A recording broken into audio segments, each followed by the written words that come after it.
యోబు గ్రంథం 5వ అధ్యాయం 11వ వచనం చదువుకుందాం.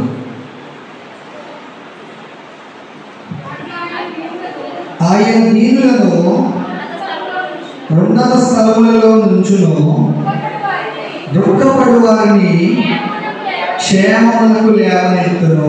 హల్లెలూయా. పిల్లరా, ఆలోచన చేయండి. ఆయన దీనులను ఉన్నత స్థలముల మీద ఉంచుతాడంట. ఎవరిని ఆయన ఉన్నత స్థలం మీద ఎక్కిస్తాడు? దీనులను ఉన్నత స్థలం మీద ఎక్కిస్తాడు. పిల్లరా, ఆలోచించండి. దేవుని వాక్యం ఉంది, మొదట నీ స్థుతి కొద్దిగా ఉండినను తుదకు నీవు మహాభివృద్ధి ఉండేది అన్న వాక్యంలో కదా.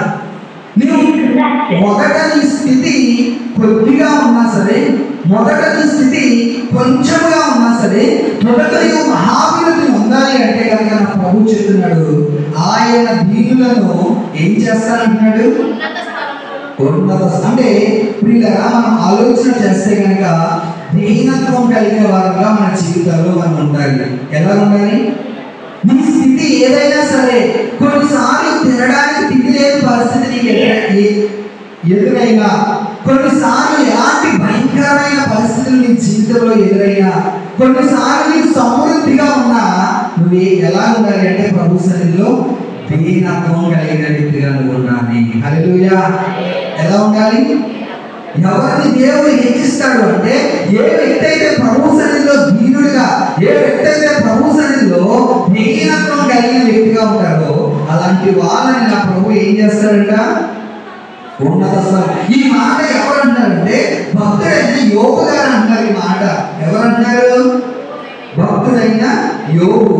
యోబు జీవితంలో మనం ఆలోచన చేస్తే పిల్లరా, చాలా భయంకరమైన పరిస్థితులు ఎదుర్కొన్నాడు యోబు. తనకున్న ఆస్తి అంతా పోయింది, తనకున్న పిల్లలందరూ చనిపోయారు, తనకున్న సమస్తము పోయింది. అలాంటి యోబు ఏమంటాడంటే,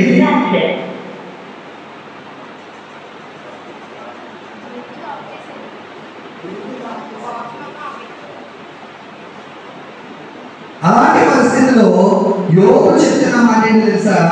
ఆయన దీనులను ఉన్నత స్థలముల మీద ఉంచుతాడు. Praise the lord. ఈ యోబు గ్రంథము 5వ అధ్యాయాన్ని ఇంటికి వెళ్ళాక చదవండి పిల్లరా.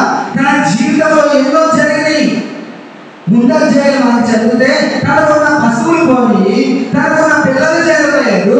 అయినప్పటికీ కూడా పిల్లరా, యోబు అన్నాడు, నేను దీనుడిగా ప్రభు సన్నిధిలో కూడా నేర్చుకున్నాను అంటాడు. ఈరోజు నీవు నేను ఎలాంటి పరిస్థితుల్లో మనం వెళ్తున్నా?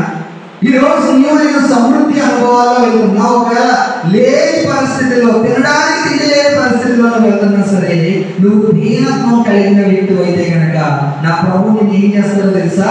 ఉన్నత స్థలం మీద ఎక్కిస్తానంటాడు. హల్లెలూయా, హల్లెలూయా. ఏం చేస్తాడంటే ఆయన ఉన్నత స్థలం మీద నేను ఉంచుతానంటున్నాడు ఈ రోజు ఆయన. కానీ నువ్వు నేను నేర్చుకోవాల్సింది ఏంటో తెలుసా? దీనత్వం కలిగిన వారిగా మనం ఉండాలి. హల్లెలూయా. ప్రియులారా, ఆలోచన చేద్దాం. చూడండి, ఇదే యోబు గ్రంథము 5వ అధ్యాయం ముందు నుంచి కొన్ని వచనాలు మనం చదివితే 8వ వచనం నుంచి మనం చదువుదాం. అయితే నేను దేవుని ఆశ్రయించుదును, దేవునికి నా వ్యాజ్యమును అప్పగించుదును. హల్లెలూయా.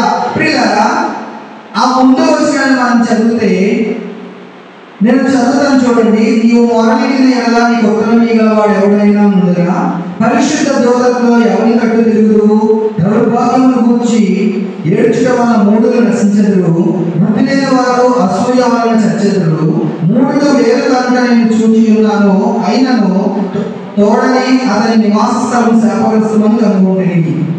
అతని పిల్లల సంరక్షణ దొరకక ఇందులు గుమ్మములలో నలిగిపోవుదురు. వారిని విడిపించేవాడు ఎవడూ లేడు. ఆకలి కొనిన వారు అతని పంటను తినివేయుదురు. ముండ్ల చెట్లలో నుండి వారు దాన్ని తీసుకొందురు. గోధులు వారి ఆస్తి వరకు కాచుకొనుచున్నవి. శ్రమ భూమిలో నుండి పుట్టదు, బాధ భూమిలో నుండి మొలవదు. నిప్పురవ్వలు పైకి ఎగురునట్లు నరులు శ్రమానుభవములకే పుట్టుచున్నారు. ఇక్కడ చూడండి ప్రియులారా, తన జీవితంలో జరిగిన అనేక అనుభవాలు యోబు రాసుకుంటూ వచ్చి ఏమంటున్నాడంటే 8వ వచనంలో అంటాడు, అయితే నేను మాత్రం ఏం చేస్తానో తెలుసా? నా జీవితంలో ఎలాంటి పరిస్థితులు నాకు ఎదురొచ్చినా సరే, నా జీవితంలో ఎలాంటి పరిస్థితిని నేను చూస్తున్నా సరే, నా జీవితంలో ఎలాంటి భయంకరమైన ఒడిదుడుకులు వచ్చినా సరే, అయితే నేను ఏం చేస్తానో తెలుసా? దేవుడిని ఆశ్రయిస్తాను. హల్లెలూయా. చెప్పగలవా ఈ రోజు ఈ మాట నువ్వు ప్రభుతో? నీ తోటి విశ్వాసాలతో, నీకు ఎదురయ్యే పరిస్థితులతో ఈ మాట చెప్పగలవా? అయితే నేను నా దేవుడిని ఆశ్రయిస్తాను. ఎలాంటి పరిస్థితులు నా జీవితంలో ఎదురైనా, ఎలాంటి కృంగుదలు నా జీవితంలో ఎదురైనా, ఎలాంటి నిందలు అవమానాలు నా జీవితంలో ఎదురైనా, అయితే నేను నా దేవుడిని ఆశ్రయిస్తానని నువ్వు చెప్పగలవా? ఎవరు నిజంగా దేవుడిని ఎవరు ఆరాధన చేయగలరు? ఆత్మతో సత్యంతో ప్రభువుని ఎవరు ఆరాధన చేయగలరంటే ఎవరైతే నిజంగా దేవుడిని ఆశ్రయిస్తారో వాళ్ళు ఆరాధన చేయగలరు. అర్థమైందా? ఇప్పుడు మనం చూసిన వీడియోలో ఆ అమ్మాయి ఏజ్ ఎంత అంటే 60 సంవత్సరాలు కాదు, 70 సంవత్సరాలు కాదు, పోనీ 50 సంవత్సరాలు కాదు. పోలే, జీవితం చాలా ఎంజాయ్ చేస్తుందిలే, జీవితంలో అన్ని అయిపోయినాయిలే అనుకోవడానికి లేదు పిల్లగా. నిండా 30 సంవత్సరాలు లేదు అమ్మాయి జీవితం, 30 సంవత్సరాలు లేదు అమ్మాయి వయస్సు. వివాహం అయి 12 సంవత్సరాలు అయిందంట. భర్తను కోల్పోయింది. అయినప్పటికీ భర్త శవాన్ని ఎదురుగా పెట్టుకొని ప్రభువుని ఆరాధన చేస్తుంది. ఎంత ధైర్యం ఉంటే, ప్రభువుని ఎంత ప్రేమిస్తే, ప్రభువు ఎంత విశ్వాసం ఉంటే అలా చేయగలరు. ఆలోచన చేయండి. అంటాం కదా కొన్నిసార్లు మన డైలాగ్, అసలు ఎన్ని గుండెలుగా నీకు, ఎంత ధైర్యంగా నీకు. నిజంగా గుండె ఎంత వేసి ప్రభువుని నింపుతుంది. ఆమె విశ్వాసాన్ని చూసినప్పుడు, ఆమె ఆరాధన చేసే విధానాన్ని చూసినప్పుడు నిజంగా నా హృదయాన్ని ఎంతో తాకింది ఆరాధన. ఎవరు చేయగలరు అలాంటి ఆరాధన? అలాంటి పరిస్థితిలో భర్త శవాన్ని ఎదురుగుండా పెట్టుకుని ఎవరు చేయగలరు ప్రభువుని ఆరాధన? తన భర్త ఏ పరిచర్యని మొదలు పెట్టాడో ఆ పరిచర్య ఆగిపోకూడదని చెప్పి, అన్ని రోజులు కూడా జరగాలని చెప్పి ఎవరు చేయగలరు అలాంటి నడిపింపుతో కలిగిన ఆరాధన? ఆలోచన చేయండి పిల్లరా. అలాంటి విశ్వాసం మనం నేర్చుకోగలుగుతున్నామా? యోబు అంటాడు, అయితే ఏమంటాడండి? అయితే నేను దేవుని ఆశ్రయించను, దేవునికే నా వ్యాజ్యమును అప్పగించుదును. నాకున్న ప్రతి పరిస్థితిని ఎవరికి అప్పచెప్తా? నేను అప్పచెప్తున్నాను. ఈరోజు ఎవరికి అప్పచెప్తున్నాను ఈ పరిస్థితి? నీ కుటుంబంలో శ్రమలు, నీ కుటుంబంలో అవమానాలు, నీ జీవితంలో నిందలు, నీకున్న ప్రతి పరిస్థితి కూడా ఈరోజు ఎవరికి అప్పచెప్పుతున్నావు? దేవుడికి అప్పచెప్తున్నావా? దేవుడిని భారం వేయగలుగుతున్నావా? దేవుడు వారికి ప్రయాసపడు భారం పోయే సమస్త జిల్లాగా నా యొద్దకు రండి, మీ భారాన్ని నా మీద వేయండి. వాక్యాన్ని మర్చిపోతా ఉంటాం చాలాసార్లు. ప్రియులారా, యోబు అన్నాడు, నా వ్యాజ్యమును నేను ఆయనకి అప్పగించాను. వ్యాజ్యం అంటే ఒక మాటలో చెప్పాలంటే గొడవ అని అర్థం. ఏంటి వ్యాజ్యం అంటే? నా గొడవంతా ఎవరికి అప్పచెప్తాను ఈరోజు? నీ గొడవంతా ఎవరికి అప్పచెప్తున్నావు ఈరోజు? అనేక వారాల నుండి నువ్వు ప్రభు సన్నిధికి వస్తున్నావు కదా, అనేక సంవత్సరాల నుండి నువ్వు ప్రభు సన్నిధికి వస్తున్నావు కదా, నీ వ్యాజ్యం అంతా నువ్వు ఆయన అప్పచెప్తున్నావా? ఆలోచన చేయండి. కీర్తన గ్రంథము 37వ సంకీర్తన 5వ వచనంలో అంటాడు, నీ మార్గము ఆయనకు అప్పగించు. చూడండి, కీర్తన గ్రంథము 37వ సంకీర్తన 5వ అధ్యాయం. నీ మార్గమును యెహోవాకు అప్పగించుము, నీవు ఆయనను నమ్ముకొనుము. చాలండి. ఈ రోజు కొన్నిసార్లు మన జీవితాల్లో కార్యాలు జరగకపోవడానికి కారణం ఏంటంటే మన మార్గాన్ని ఎవరికి అప్పగించట్లేదు. దేవుడు వాక్యం అంటుంది, నీ మార్గము యెహోవాకు అప్పగించుము, నీవు ఆయనను నమ్ముకొనుము. అప్పుడేమవుతుందా? ఆయన నీ కార్యము నెరవేరుస్తాడు. అంటే పిల్లరా, నీ జీవితంలో నువ్వు ఎలాంటి పరిస్థితులు గుండా వెళ్తున్నా సరే, నీ జీవితంలో ఎలాంటి అవమానాలు గుండా వెళ్తున్నా సరే, నీ జీవితంలో ఎలాంటి నిందలు గుండా, ఎలాంటి భయంకరమైన శోధనలు గుండా వెళ్తున్నా సరే, నీ జీవితంలో ప్రతి పరిస్థితిని నువ్వు ఎవరికి అప్పచెప్పాలో తెలుసా? దేవుడికి అప్పచెప్పడం నేర్చుకోవాలి. హల్లెలూయా, హల్లెలూయా. ఏ వ్యక్తి అయితే పరిస్థితులు దేవుడికి అప్పచెప్తాడో ఆ వ్యక్తి హాయిగా నిద్రపోగలుగుతాడు. అర్థమైందన్నమాట. ఏ వ్యక్తి అయితే తనకున్న పరిస్థితులన్నీ దేవుడికి అప్పగిస్తాడో ఆ వ్యక్తి హాయిగా నిద్రపోతాడు. చాలాసార్లు నాకు నిద్ర పడట్లేదండి రాత్రులు, చాలాసార్లు నాకు నిద్ర కంటి మీద పురుగు పడట్లేదండి రాత్రులు, నాకున్న సమస్యలే నాకు గుర్తొస్తున్నాయండి, నాకు రోగమే గుర్తొస్తుందండి, నాకు అప్పులు గుర్తొస్తున్నాయండి, మనం పురిగిపోతూ ఉంటాం. అంటే నీకు అవన్నీ గుర్తొస్తున్నాయి అంటే నువ్వు చేసిన తప్పేంటో తెలుసా? దేవుడు నువ్వు అప్పగించలేదు sir. Praise the Lord, praise the Lord. నీ కంటి మీద పురుగు రావట్లేదంటే నువ్వు హ్యాపీగా సంతోషంగా సుఖంగా ఉండలేకపోతున్నావంటే అర్థం ఏంటో తెలుసా? నీకున్న సమస్యని నీ ఎత్తి మీద వేసుకుని నీ భుజం మీద వేసుకుని ఏం చేస్తున్నావు? మోయలేక నువ్వు ఏం చేస్తున్నావు? మోస్తున్నావు. అందుకే నీకు నిద్ర పట్టట్లా, అందుకే నీ జీవితంలో కృంగిపోతున్నావు, అందుకే నీ జీవితంలో ఎన్నో భయంకరమైన పరిస్థితులను ఎదుర్కొంటున్నావు. అంటే దేవుడు వాక్యం అనేది నీ మార్గం యెహోవాకు అప్పగించు. నీకున్న సమస్యలు దేవుడికి అప్పచెప్పడం నేర్చుకో, నీకున్న యావత్తు దేవుడికి అప్పగించడం నేర్చుకో పిల్లరా. అప్పుడు నువ్వు ఎలా ఉన్నావు తెలుసా? హ్యాపీగా దేవుడిని ఆరాధన చేయగలుగుతావు. హల్లెలూయా, హల్లెలూయా. ఆ యవనస్తురాలు జీవితంలో భర్త కోల్పోయిన యవనస్తురాలు ఏం చేస్తుందో తెలుసా? అయ్యో భవిష్యత్తు ఎలాగా అని ఆలోచించట్లేదు. అయ్యో దాన్ని ఎవరు చూసుకుంటారు, చిన్న వయసులో భర్తను కోల్పోయేది అని ఆ యవనస్తురాలు బాధపడట్లేదు పిల్లగా. సంతోషంగా దేవుడిని ఆరాధన చేయగలుగుతుందంటే తను ఏం చేసిందో తెలుసా? తనకున్న భారం అంతా ప్రభు మీద వేయగలిగింది. హల్లెలూయా, హల్లెలూయా. కొన్నిసార్లు చిన్న చిన్న పరిస్థితులకి కృంగిపోతూ ఉంటాం, కొన్నిసార్లు చిన్న రోగానికి కృంగిపోతూ ఉంటాం, కొన్నిసార్లు కొన్ని అప్పులుగా వెళ్ళిపోతూ ఉంటావు పిల్లగా. నీవు నేను చేయవలసిన విషయం ఏంటంటే యెహోవాకు అప్పగించడం నేర్చుకోవాలి. ఎవరికి అప్పగించడం నేర్చుకోవాలి? ఎవరికి అప్పగించడం నేర్చుకోవాలి? నీ నా జీవితంలో ఈ రోజు ఏ సమస్యతో ప్రభు సన్నిధికి వచ్చావో, ఈ రోజు ఏ నలిగిపోయే కృంగిపోయే అనుభవాలతో ప్రభు సన్నిధిలో కూర్చున్నావో నాకు తెలియదు పిల్లగా. కానీ నీ హృదయాంతరంగా ఎదిగిన దేవుడు, నీ హృదయ స్థితి ఎదిగిన దేవుడు, నీ అన్నింటిని చూస్తున్న దేవుడు ఆయన. నువ్వు చేయవలసిన ఏకైక పని ఏంటో తెలుసా? దేవుడిని అప్పగించడం నేర్చుకో. హ్యాపీగా నువ్వు దేవుని ఆరాధన చేయగలుగుతావు. హల్లెలూయా, హల్లెలూయా. అంటున్నాడు నీ మార్గము ఆయనకి అప్పగించు. చూడండి ప్రియులారా, మొదటి పేతురుకు రాసిన పత్రిక 4వ అధ్యాయం 19వ వచనం మనం చదివితే, పేతురుకు రాసిన మొదటి పత్రిక 4వ అధ్యాయం 19వ వచనం.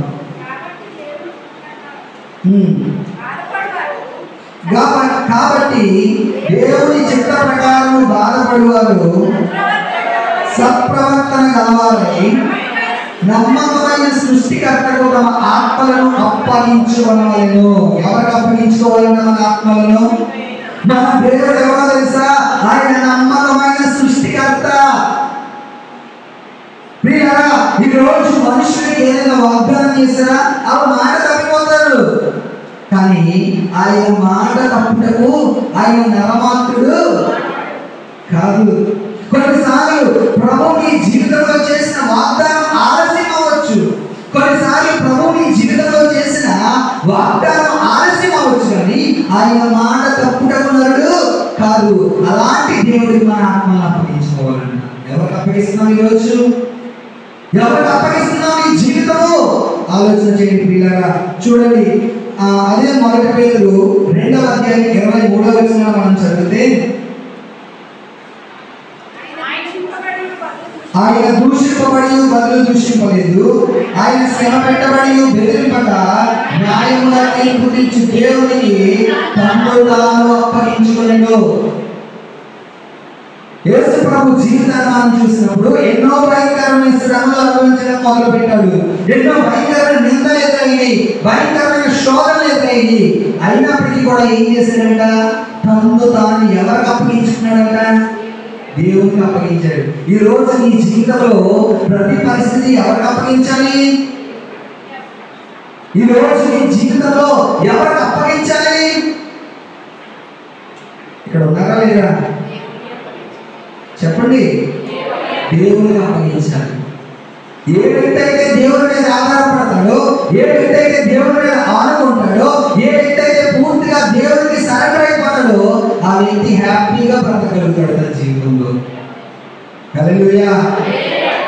నిద్రపోయే వాళ్ళు చెప్తాం హల్లెలూయా. పిల్లరా ఆలోచన చేయండి,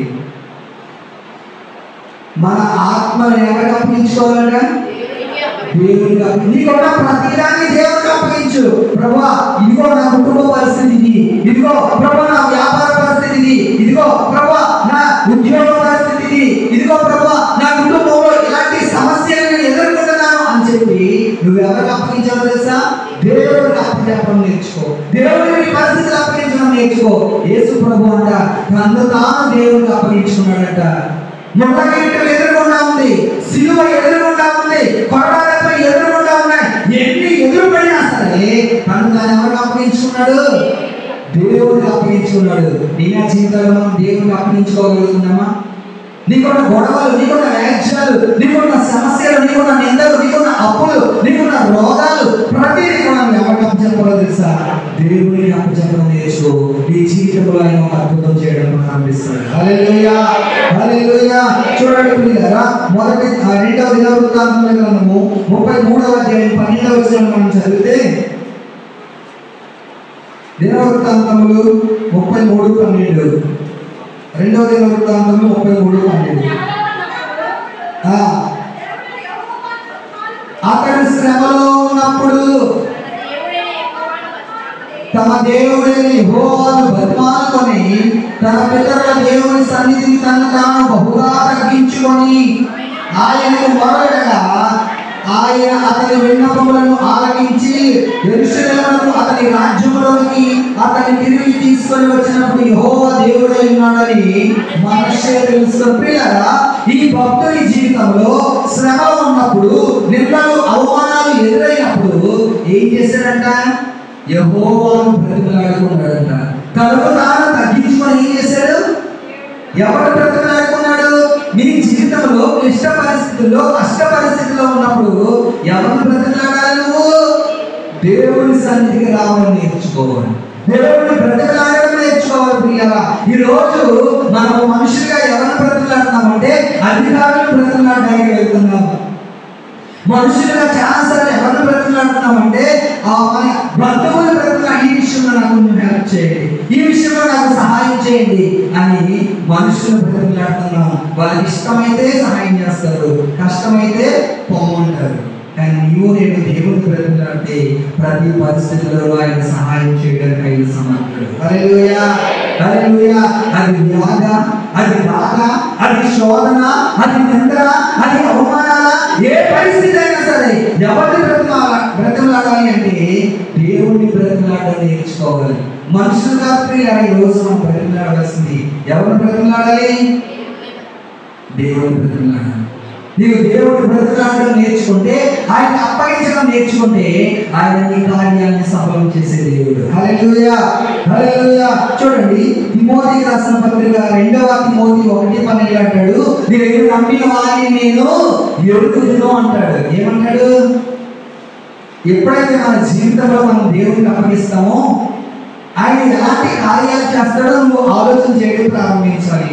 తిమోతి అంటాడు, నేను 2వ తిమోతికి రాసిన పత్రిక 1వ అధ్యాయం 12వ వచనం, ఈ శ్రమలను అనుభవించుచున్నాను కానీ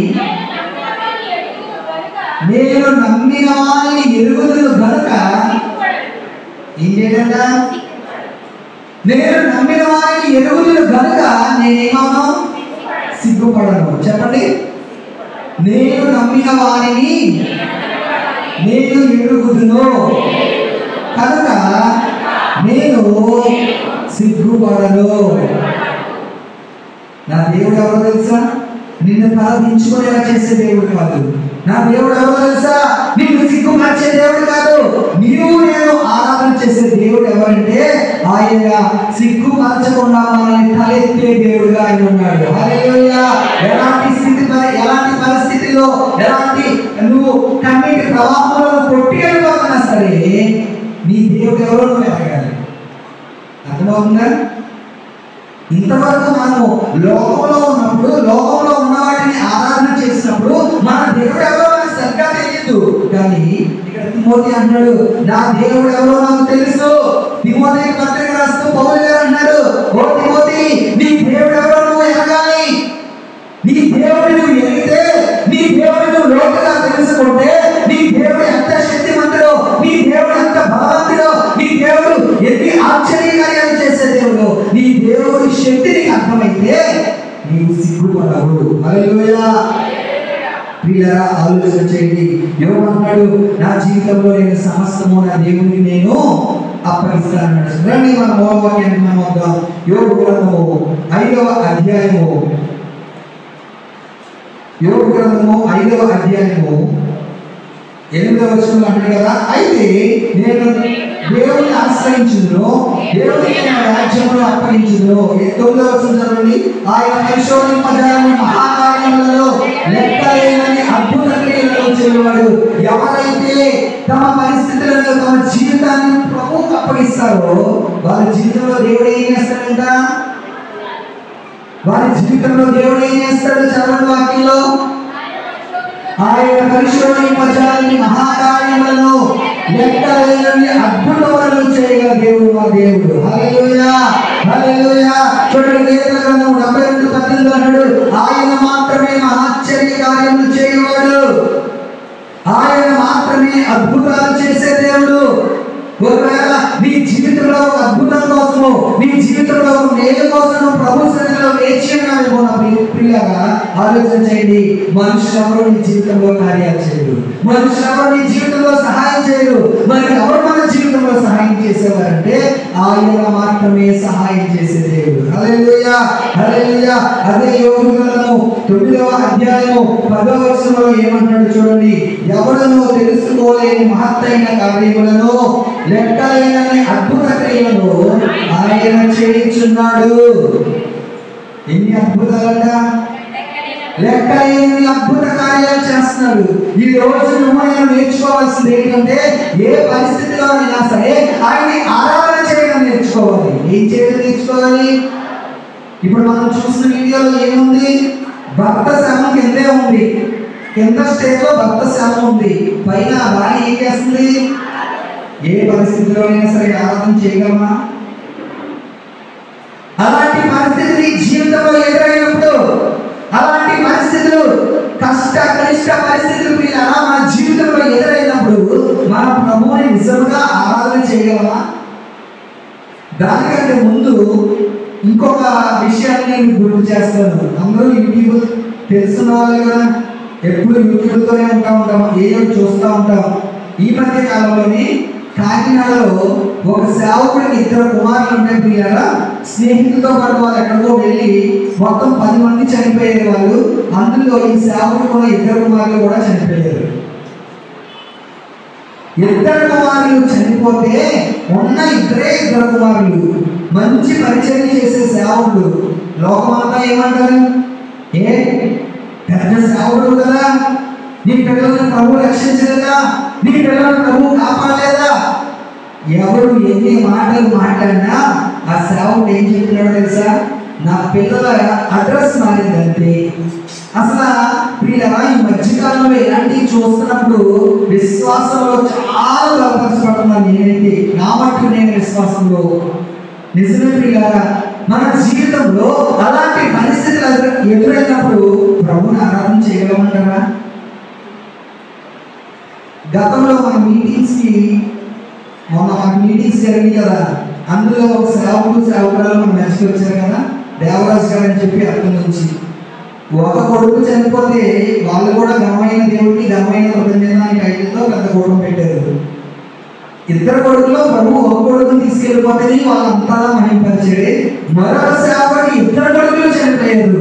అయినా కూడా ఆ తండ్రి తల్లి విశ్వాసంలో స్థిరంగా స్ట్రాంగ్ గా నిలబడి, తండ్రి ఆ సేవకుడు చెప్తున్న మాట ఏంటంటే, నా కొడుకు అడ్రస్ మారిందంటే, మొన్నటి వరకు నా వల్ల ఉండే నా కొడుకులు ఇప్పుడు దేవుని ఒళ్ళో ఉన్నారు. చెప్పడం క్రైస్తవ జీవితంలో మన విశ్వాస స్థాయి ఏమవ్వాలి అంటే, దినదినము అభివృద్ధిలోకి వెళ్ళాలి. ఏమవ్వాలి మన విశ్వాస స్థాయి? శ్రమ ఎదురవుతున్నప్పుడు, నిందలు ఎదురవుతున్నప్పుడు, 15 సంవత్సరాల నుంచి ప్రభు సన్నిధికి వచ్చిన, 20 సంవత్సరాల నుంచి ప్రభు సన్నిధికి వచ్చినా సరే విశ్వాసంలో చాలా మంది మేలు చేసినప్పుడేమో సాక్ష్యాలు చెప్తారు. కానీ ఏదైనా కీడు ఎదురైనప్పుడు, ఏదైనా నిందలు ఎదురైనప్పుడు, ఏదైనా అవమానాలు ఎదురైనప్పుడు వచ్చినప్పుడు ప్రభుని ఆరాధన చేయగలుగుతున్నామా? హృదయపూర్వకంగా దేవుని మనము ఆరాధన చేయగలుగుతున్నామా? యోబు అంటాడు, ఆయన ఒక్కడే మహాశ్చర్య కార్యములు చేయవాడు. యోబు దేవుని ఆరాధన చేశాడు. యెహోవా ఇచ్చాడు, యెహోవా తీసుకున్నాడు, ఆయనకే స్తుతి కలుగును గాక. అసలు ఏ విశ్వాసం అండి యోబుది? ఏ విశ్వాసంలో స్థిరత్వం అండి యోబు? యోబు అన్నాడు, ఆయన మాత్రమే పరిశోధింపజాలని మహాకార్యములు చేయవాడు. ఆయన ఒక్కడే అద్భుతాలు చేయవాడు. ఆయన ఒక్కడే ఆశ్చర్యాలు చేయవాడు. ఈ రోజు నీకు నాకు ఉండాలంటే విశ్వాసము. ఏ పరిస్థితిలోనైనా సరే దేవుడిని మనం ఆరాధన చేయగలుగుతున్నామా? ఏ పరిస్థితిలోనైనా సరే దేవుడిని స్తుతించడం మనం చేయగలుగుతున్నామా? ఆలోచన చేయండి పిల్లగా, ఆలోచన చేయండి. చూడండి, ఇదే యోబు గ్రంథము 5వ అధ్యాయము 10వ వచనాన్ని మనం చదివితే, ఆయన భూమి మీద వర్షము కురిపించేవాడు, పొలముల మీద నీళ్లు ప్రవహింపచేయువాడు ఆయనే. ఎవరంటే ఆయన భూమి మీద వర్షాన్ని కురిపించేవాడు, పొలముల మీద నీళ్లను ఆయన ప్రవహింపచేయువాడు ఆయనే. ఇర్మియా గ్రంథము 5వ అధ్యాయము 24వ వచనాన్ని మనం చదివితే, ఇర్మియా గ్రంథము 5వ అధ్యాయం 24వ వచనం చదవండి.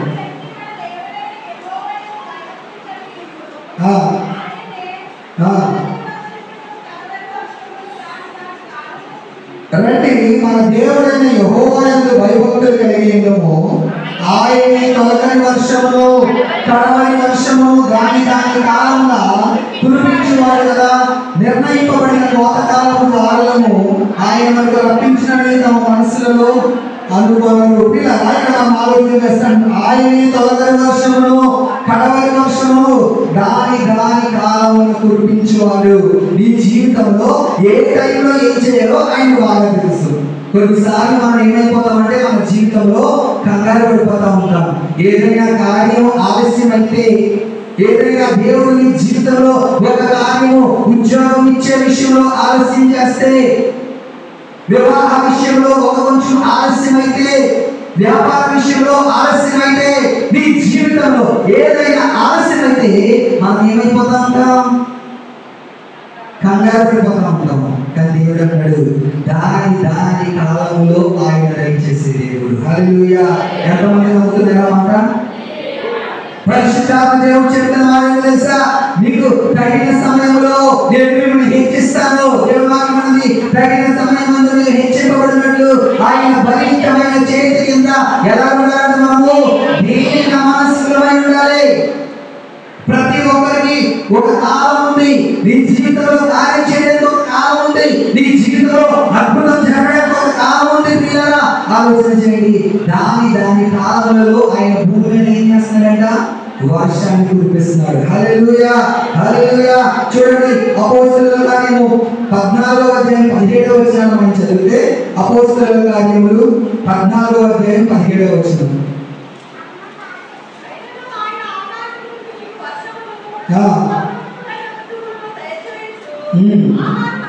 అయినను ఆయన ఆకాశము నుండి మీకు వర్షమును ఫలవంతమైన ఋతువులను దయచేయచ్చు, ఆహారం అనుగ్రహించుచు, ఉల్లాసంతో మీ హృదయములను నింపుచు, మేలు చేయుట చేత తను పూర్తి సాక్ష్యం లేకుండా చేయలేదని బిగ్గరగా చెప్పింది.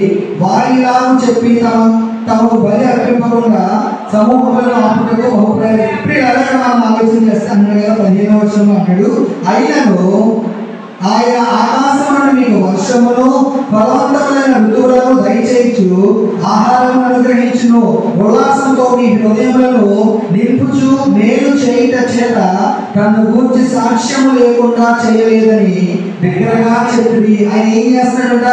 ఏ టైంలో మీకు ఏం కావాలో అది ఇస్తున్నాడు.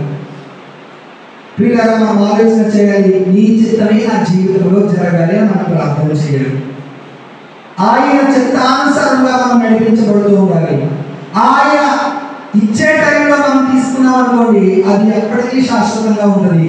మనం కంగారు పడిపోయి మనం ఇటు అటు ఉరుకులు పరుగులు తీస్తూ దేవుడిని శోధించి మనం తీసుకున్నాం చేసుకున్నాం అనుకోండి, అది ఎప్పటికీ కూడా శాశ్వతంగా ఉండదు. కాబట్టి నీవు నేను ఈ రోజు ఏమని ప్రార్థన చేయాలో తెలుసా? ప్రభువా, దాని కాలంలో నా జీవితంలో కార్యం జరిగించండి. హల్లెలూయా, హల్లెలూయా. ప్రతి దానికి ఒక సమయం ఉందని ఆలోచన చేయాలి. అందుకే పిల్లరా, కీర్తన గ్రంథం 42వ అధ్యాయం 1వ వచనంలో మనం ఆలోచన చేస్తే దావీదు అన్నాడు, దుప్పి నీటి వాగులకు ఆశపడినట్లు దేవా నా ప్రాణము నీ కొరకు ఆశపడుతున్నది. ఇక్కడ యోగ అంటాడు కదా, పొలముల మీద యోగ గ్రంథము మనం చదువుకున్న 3వ అధ్యాయం ఒకసారి మనం వస్తే,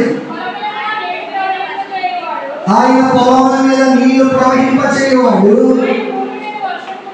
చూడండి, పొలము అనేది దేనికి సాదృశ్యంగా ఉంది అంటే సంఘానికి సాదృశ్యంగా ఉంది. ఇప్పుడు మనం అందరం ఎక్కడ ఉన్నాం చెప్పండి? ఎక్కడ ఉన్నాం మనందరం? వారు చర్చలో ఉన్నా.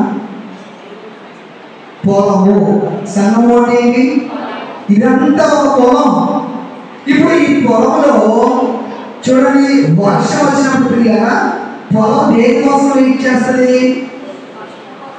రైతు విత్తనాలు విత్తినప్పుడు అవి మొలకలు రావాలి. మొలకలు వచ్చాక అవి ఏపుగా పెరగాలి, పచ్చగా ఉండాలి. పైరు పచ్చగా ఉండాలంటే దేనికోసం వెయిట్ ఉంటుంది? ఆ పైరు, ఆ పొలము కదా. తొలకరి వర్షం కోసం అలా వెయిట్ చేస్తారు. ఈ రోజు సంఘముగా ఉన్న మనందరం దేనికోసం వెయిట్ చేయాలి తెలుసా? పరిశుద్ధాత్మ వర్షం కోసం మనం వెయిట్ చేయాలి. హల్లెలూయా, హల్లెలూయా. దేవుడు అన్నాడు, పొలముల మీద నీళ్లు ప్రవహింపచేయవాడు ఆయనే. ఇది మన సంఘాన్ని పొలంతో మనము పోల్చుకుంటే ఈ నీరు దేనికి సాదృశ్యంగా ఉందంటే పరిశుద్ధాత్మ అభిషేకానికి సాదృశ్యంగా ఉంది. చూడండి పిల్లరా, యోగేల గ్రంథము 2వ అధ్యాయము 23వ వచనాన్ని మనం చదివితే అంటారు కదా, తొలకరి వర్షమును అనుగ్రహించువాడు ఆయనే. యోగేల గ్రంథము 2వ అధ్యాయం 23వ వచనం.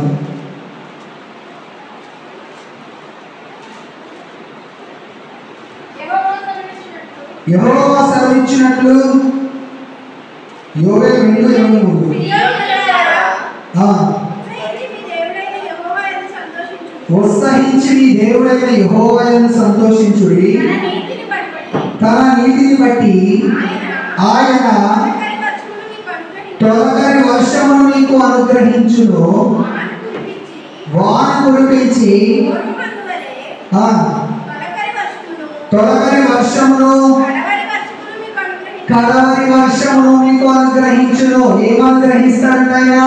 తొలకరి వర్షమును, కడవరి వర్షమును. ఇప్పుడు అసలు తొలకరి వర్షం చేతే మనం తడవకపోతే పైరు దేని చేత తడవపడాలి? తొలకరి జల్లుల పైరుకి కావాలి కదా. ఈ రోజు సంఘానికి మనము పరిశుద్ధాత్మ అభిషేకం ఎంతో అవసరము. రక్షించబడిన ప్రతి ఒక్కరు కూడా దేవుని ఆత్మ చేత నింపబడాలి. ప్రభు సన్నిధిలో ఉన్న ప్రతి ఒక్కరు కూడా దేవుని ఆత్మ చేత నింపబడాలి. ఒకరోజు పౌలు గారు ప్రసంగిస్తున్నారంట. పౌలు గారు ప్రసంగిస్తుంటే చూడండి ప్రియులారా, అపోస్తలుల కార్యము 19వ అధ్యాయము 1 నుంచి కిందకి కొన్ని వచనాలు మనం చదువుకుంటూ వెళ్తే, అపోస్తలుల కార్యము 19వ అధ్యాయము 1 నుంచి చదవండి.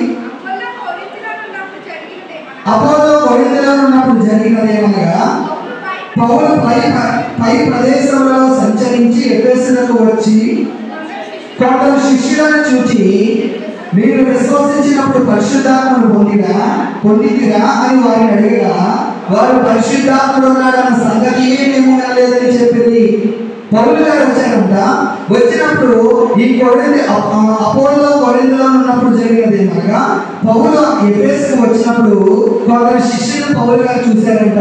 చూసి ఏమన్నారంటే, ఓ ఎఫెసు సంఘస్థులారా, ఓ దేవుడి పిల్లలారా, మీరంతా విశ్వసించినప్పుడు పరిశుద్ధాత్మను పొందిరా అని పౌలు వాళ్ళందరినీ ప్రశ్నించినప్పుడు వాళ్ళ సమాధానం చెప్పారో తెలుసా? అసలు పరిశుద్ధాత్ముడు ఉన్నాడన్న సంగతే మాకు తెలియదు. ఈ రోజు రక్షించబడిన నీకు పరిశుద్ధాత్ముడు ఉన్నాడన్న సంగతి తెలిసిందా? ఈ రోజు ఆయన పొలంలో నాటబడిన నీ జీవితంలో పరిశుద్ధాత్మ అభిషేకం ఉంది. పరిశుద్ధాత్మ అభిషేకాన్ని పొందుకోవాలి, దేవుని ఆత్మలో నింపబడాలి అనే అనుభవాలు నీ జీవితంలో ఉన్నాయా? ఇక్కడ ఈ ఎఫెసీ సంఘస్థులు అన్నారు అసలు పరిశుద్ధాత్ముడు ఉన్నాడన్న సంగతే మాకు. అప్పుడు పౌలు ఏమన్నాడో చూద్దాం, చూడండి. అప్పుడు అతడు అలాగైతే మీరు దేనిని బట్టి బాప్తిస్మం పొందిందని అడిగగా వారు యోహాను బాప్తిస్మం బట్టియే అని చెప్పింది. అందుకు పౌలు యోహాను తన మీద వచ్చే వారిని అనగా యేసునందు విశ్వాసం ఉంచవాలని ప్రజల్లో చెప్పుచు వారు మనసు విషయమైన బాప్తిస్మం ఇచ్చినని చెప్పారు. వారు ఆ మాటలు విని ప్రభువైన యేసు నామమున బాప్తిస్మం పొందిరి. తరువాత పౌలు వారి మీద చేతులు ఉంచగా పరిశుద్ధాత్మ వారి మీదకి వచ్చెను. అప్పుడు వారు భాషలతో మాట్లాడుటను ప్రవచించుటను మొదలుపెట్టింది. అప్పటి వరకు వారు ఏ అనుభవాలు ఉన్నారంటే బాప్తిస్మం తీసుకున్నారు, అక్కడితో ఆగిపోయారంటే. ఈ రోజు మనం చాలా మంది బాప్తిస్మం తీసుకున్నాం కదా. కొంతమంది ముందే పరిశుద్ధాత్మ పొందారు, బాప్తిసం తీసుకోకముందు పరిశుద్ధాత్మ అనుభవాలు ఉన్నవారు ఉన్నారు, బాప్తిసం తీసుకున్నాక పరిశుద్ధాత్మను పొందిన వారు ఉన్నారు.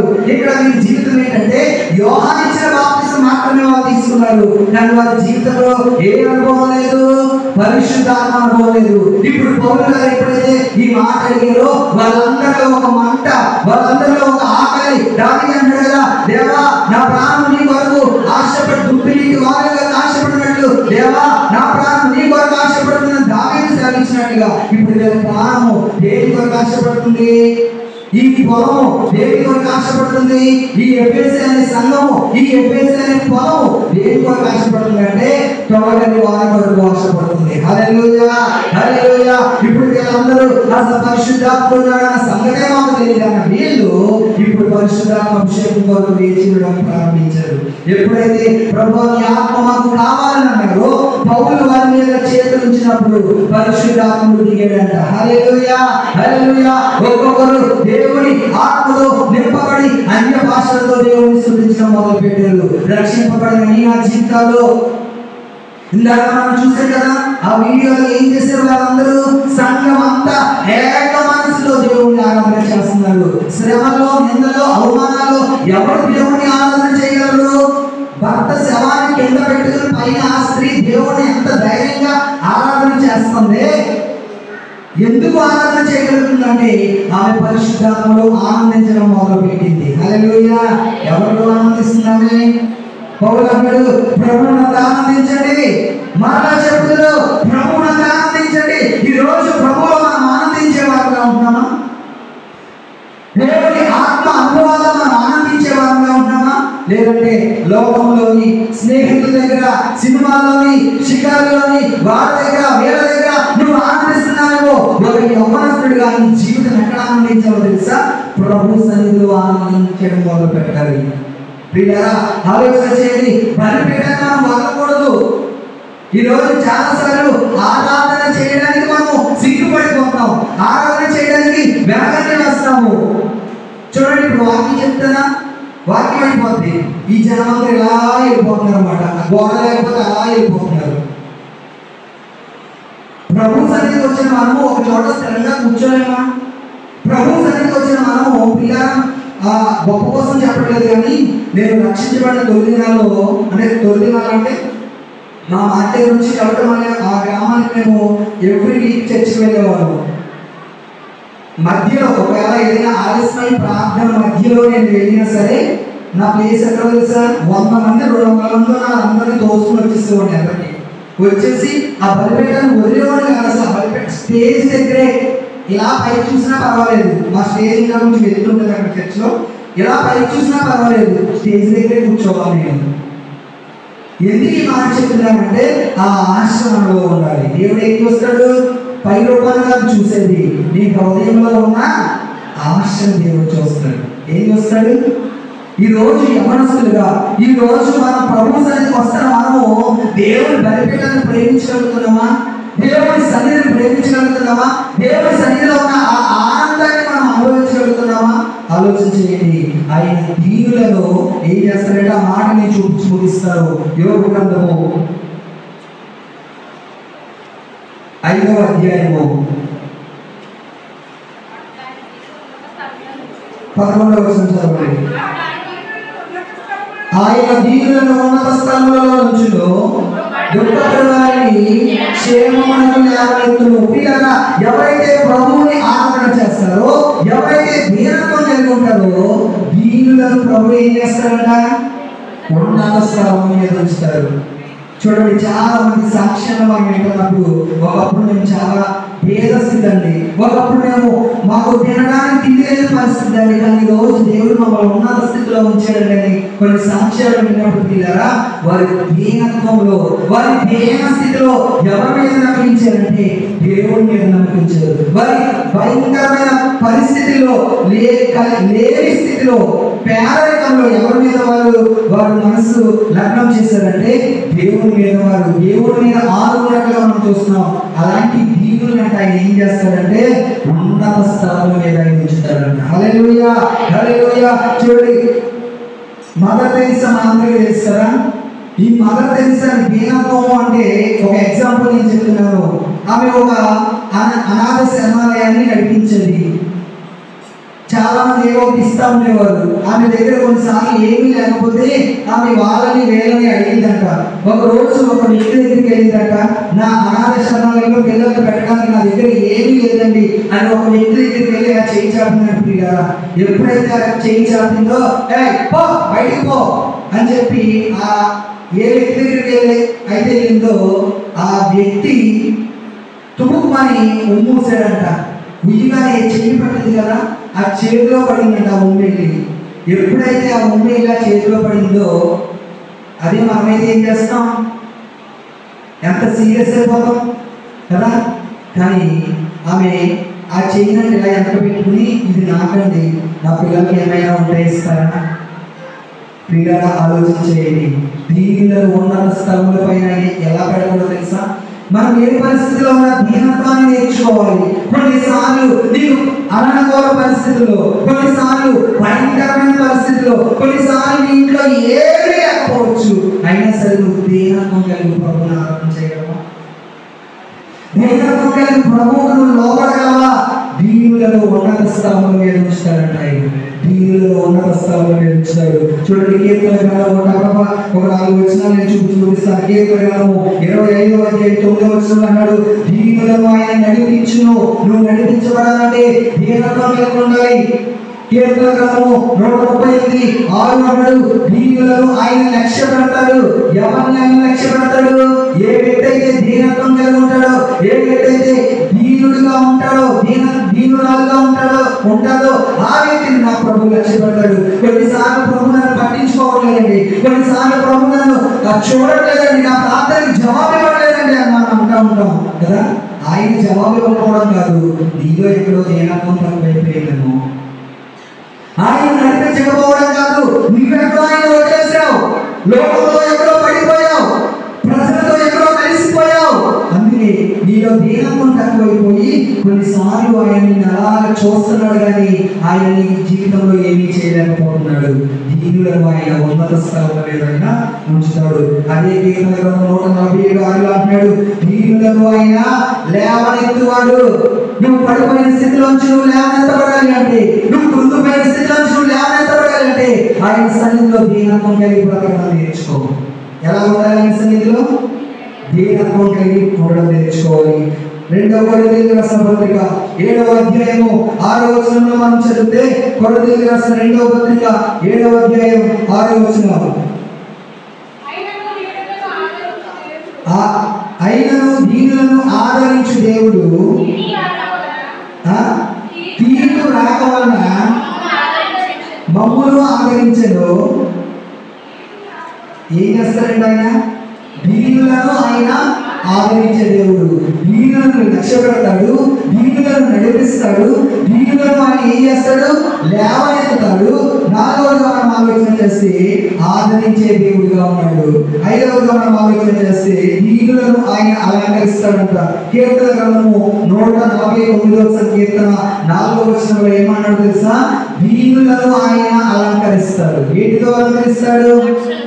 బంగారంతో అలంకరిస్తాడా? లేక వస్త్రాలతో అలంకరిస్తాడా? మన ప్రభువు ఈ లోక సంబంధమైనది కాదు, ఆయన ఇచ్చే అలంకరణ తెలుసా? ఆత్మ సంబంధమైన అలంకరణ, అదే రక్షణ అలంకరణ. హల్లెలూయా, హల్లెలూయా. ఇంకా ఎంతకాలం రక్షణ లేకుండా దేవుడికి దూరంగా ఉంటావు. దీనత్వం కలిగిన వ్యక్తిగా ఉంటే కనుక నా ప్రభు నీ జీవితంలో నీకు దేనితో అలంకరిస్తాడో తెలుసా? రక్షణతో అలంకరించే దేవుడు ఆయన. హల్లెలూయా, హల్లెలూయా. ఆయన రక్షణతో అలంకరించే దేవుడు. చూడండి, పేతురుకు రాసిన మొదటి పత్రిక 5వ అధ్యాయం 5వ వచనం మనం చదివితే, పేతురుకు రాసిన మొదటి పత్రిక 5వ అధ్యాయం 5వ వచనం.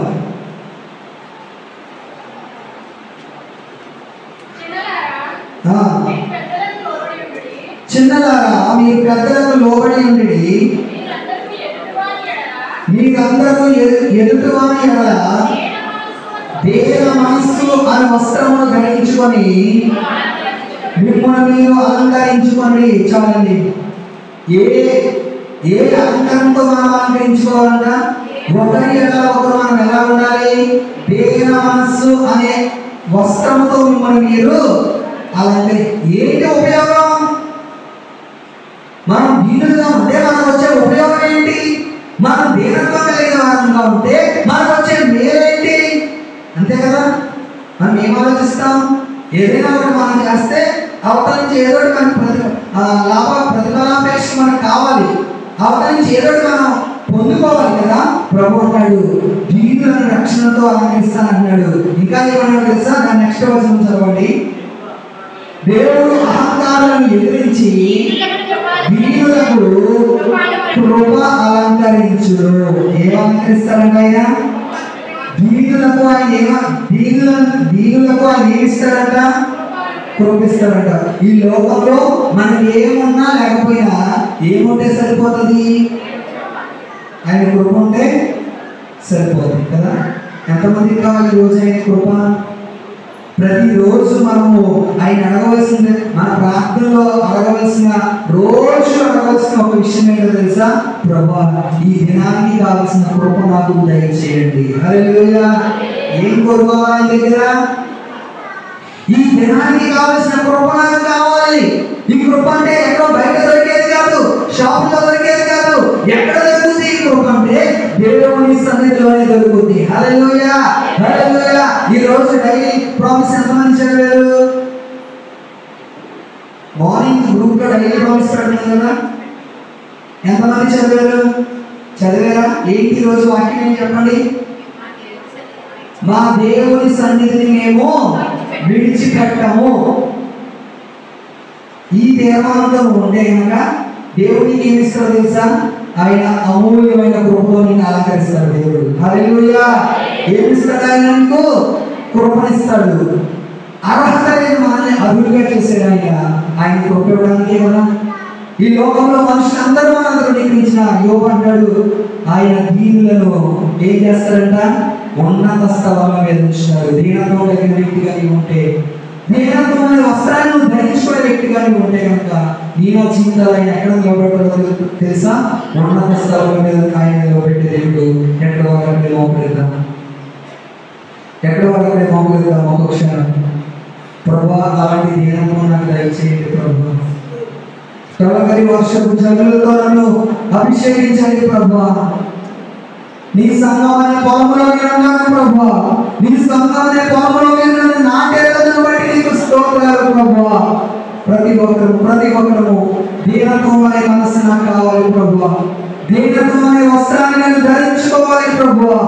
ఆయన దీనులకు కృపను గ్రహించేవాడంట. ఆయన దీనులను రక్షణతో అలంకరిస్తానన్నాడు, దీనులను నడిపిస్తానన్నాడు, దీనులను లక్ష్య పెడతానన్నాడు.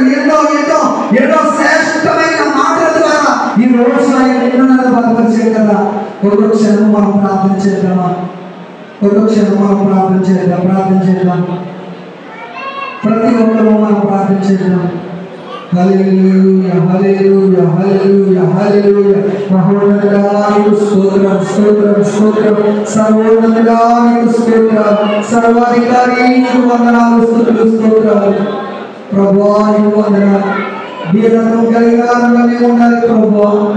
అయ్యా, ఎంతో మంది భక్తుల్ని మీరు మా ముందు ఉంచారు ప్రభువా. ఏ పరిస్థితిలోనైనా నిన్ను ఆరాధన చేయగలగాలి, ఏ పరిస్థితిలోనైనా నీ మాటకి మేము లోబడాలి ప్రభువా. ఏ పరిస్థితిలోనైనా నిన్ను స్తుతించగలిగే అట్టి విశ్వాసము మీరు మాకు, మా సంఘానికి దయచేయండి ప్రభువా. దీనులను ఉన్నత స్థలముల మీద అయా ఎక్కిస్తానన్నా, ఉన్నత స్థలముల మీద కూర్చుండబెడతానన్నావు ప్రభా. దుఃఖపడి వారిని క్షేమమునకు లేవనెత్తుతానని మరొక్కసారి మీరు సెలవిచ్చిన మాట కొరకై నీకు స్తోత్రాలు ప్రభా. ఎవరు దుఃఖముతో, సమస్యలతో, నిందలతో, అవమానాలతో నీ సన్నిధికి వచ్చారో వారందరినీ మీరు జ్ఞాపకం చేసుకోండి ప్రభువా. దీనత్వం కలిగిన వారంగా మేము ఉండాలయ్యా. గర్విష్ఠులను ఎదిరిస్తానన్నావు, దీనులకు కృపనుగ్రహిస్తానన్నావు ప్రభా. దీనత్వం కలిగిన వారంగా మేము ఉండే కృపనుగ్రహించమని వచ్చిన ప్రతి ఒక్కరిని మీరు దీవించండి, ఆశీర్వదించండి ప్రభువా. ఎవరైతే క్రొత్తగా నీ సన్నిధికి వచ్చారో వారితో మీరు మాట్లాడండి ప్రభువా. నీ మాటల్లో ఉన్న మాధుర్యాన్ని, నీ సన్నిధిలో ఉన్న ఆనందాన్ని వారు అనుభవించడానికి మీరు సహాయం దయచేయమని యేసు పరిశుద్ధ నామములో అడుగుచున్నాను మా పరమ తండ్రి. ఆమేన్, ఆమేన్.